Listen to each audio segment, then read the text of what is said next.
Tudo o que te ensinaram sobre o céu e o inferno é uma versão infantil da realidade. Existe uma casta de criaturas ocultas presas em dimensões que a teologia moderna tenta ignorar. Elas não são demônios, mas também estão longe de serem anjos. São as hierarquias proibidas. E o que você vai ver hoje vai mudar a sua percepção sobre o sagrado para sempre.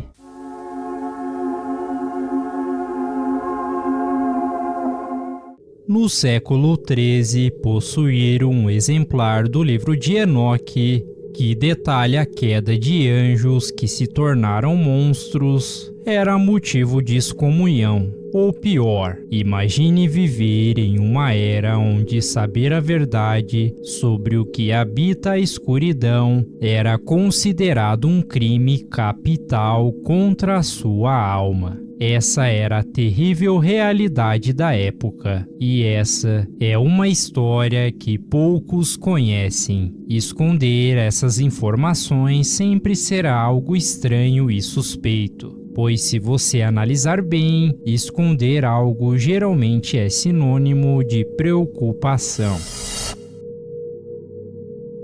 O grande problema é que nos entregaram uma versão higienizada da espiritualidade. Fomos ensinados a acreditar em anjos de asas brancas e demônios de chifres genéricos. Mas os textos antigos descrevem seres com centenas de olhos, rostos múltiplos e formas que desafiam a lógica biológica. E estamos consumindo uma mitologia filtrada, perdendo a conexão com o lado visceral e aterrorizante do sagrado. A realidade é bem diferente do que nos contaram e, sinceramente, isso tudo deixa as coisas ainda mais perturbadoras. Isso aconteceu porque, durante a consolidação do poder eclesiástico, era necessário simplificar o medo.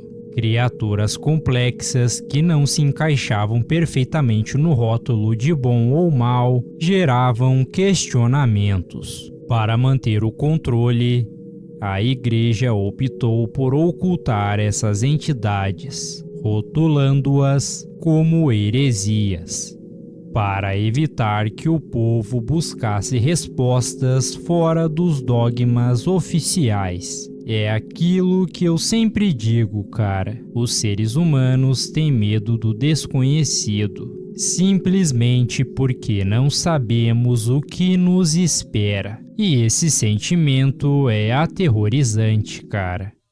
Desde a minha infância eu sempre fui cristão, cara. Só que diferente de muitas pessoas que eu conhecia, eu sempre fui do tipo que questionava, mas infelizmente nem sempre tinha as respostas que eu queria, já que eu estava condicionado a seguir o caminho religioso que a minha família seguia. E eu ainda sou cristão, mas só agora eu sinto que eu sou cara. Não porque eu sou perfeito ou santinho, mas porque eu me conheço. Sei que não sou bom, mas isso faz eu depender cada vez mais de Deus, cara.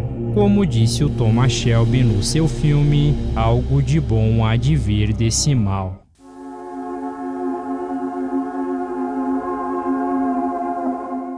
Mencionados brevemente no Gênesis, mas é no livro de Enoque que eles ganham detalhes aterrorizantes. Eles seriam os filhos híbridos dos vigilantes, os anjos caídos, com mulheres humanas. Eram gigantes colossais que, segundo os textos, consumiram todos os recursos da humanidade. Quando a comida acabou, eles começaram a devorar os próprios seres humanos. A violência dos Nephilim foi um dos principais motivos citados para o envio do dilúvio.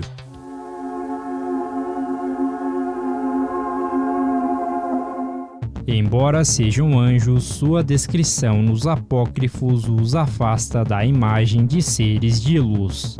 Eles são liderados por figuras como Samyaza e Azazel, que desceram à Terra para ensinar as artes proibidas aos homens: metalurgia, astrologia, cosméticos e encantamentos. Em algumas passagens são descritos como seres de estatura elevada, cujos rostos brilham como o sol.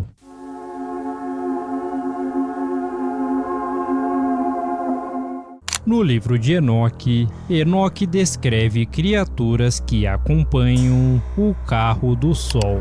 De acordo com esse livro, essas são as criaturas mencionadas. Shaul-Kidri são criaturas híbridas com elementos de crocodilos e pés de leão, possuindo 12 asas cada. Eles têm uma cor arroxeada, como o arco-íris, junto com as fênix. Eles cantam e batem as asas para anunciar a chegada do sol, regulando o calor e a luz para que a terra não seja destruída.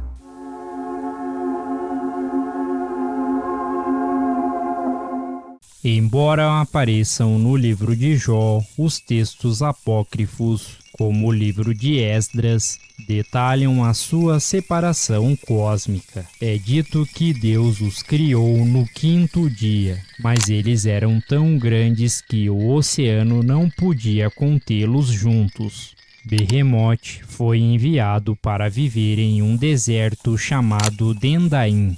Já o Leviatã permaneceu nos abismos do mar. Ambos estão reservados para serem servidos como banquete para os eleitos no fim dos tempos.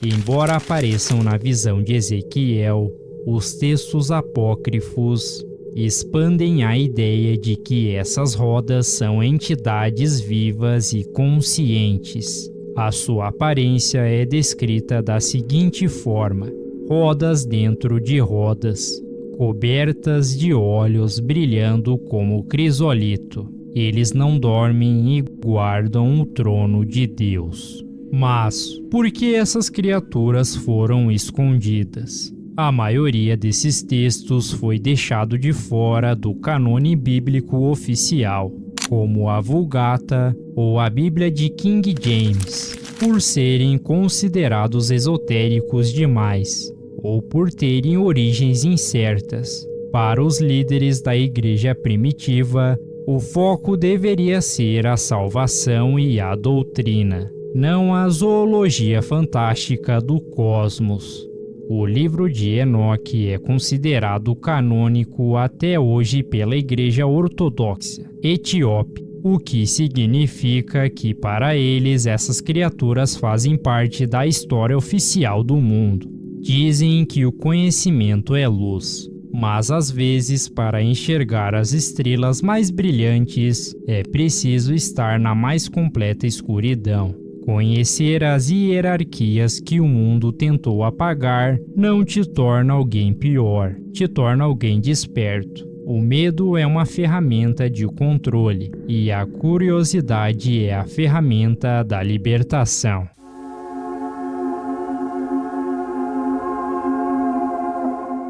Quando você sente aquela presença estranha no escuro ou tem um pesadelo que parece real demais, as explicações religiosas modernas parecem rasas. Você fica desarmado contra o desconhecido, porque as ferramentas para entender as hierarquias lhe foram tiradas. Quantas vezes você já se questionou sobre o que de fato é real e o que não é, cara? Mas isso tudo é normal. Afinal, questionar faz parte da nossa natureza. A maioria das pessoas hoje simplesmente ignora esses relatos. Elas acham que tudo não passa de folclore barato ou a imaginação de monges entediados. Elas aceitam a versão comercial da mitologia sem nunca questionar o que está guardado nos porões do Vaticano. E olha, cara, talvez eu seja meio polêmico agora, mas eu acredito fielmente que existem coisas obscuras no Vaticano. Eu sei que parece teoria da conspiração, mas sei lá, cara. Na minha cabeça tem coisas que nunca vamos descobrir, e talvez isso seja bom.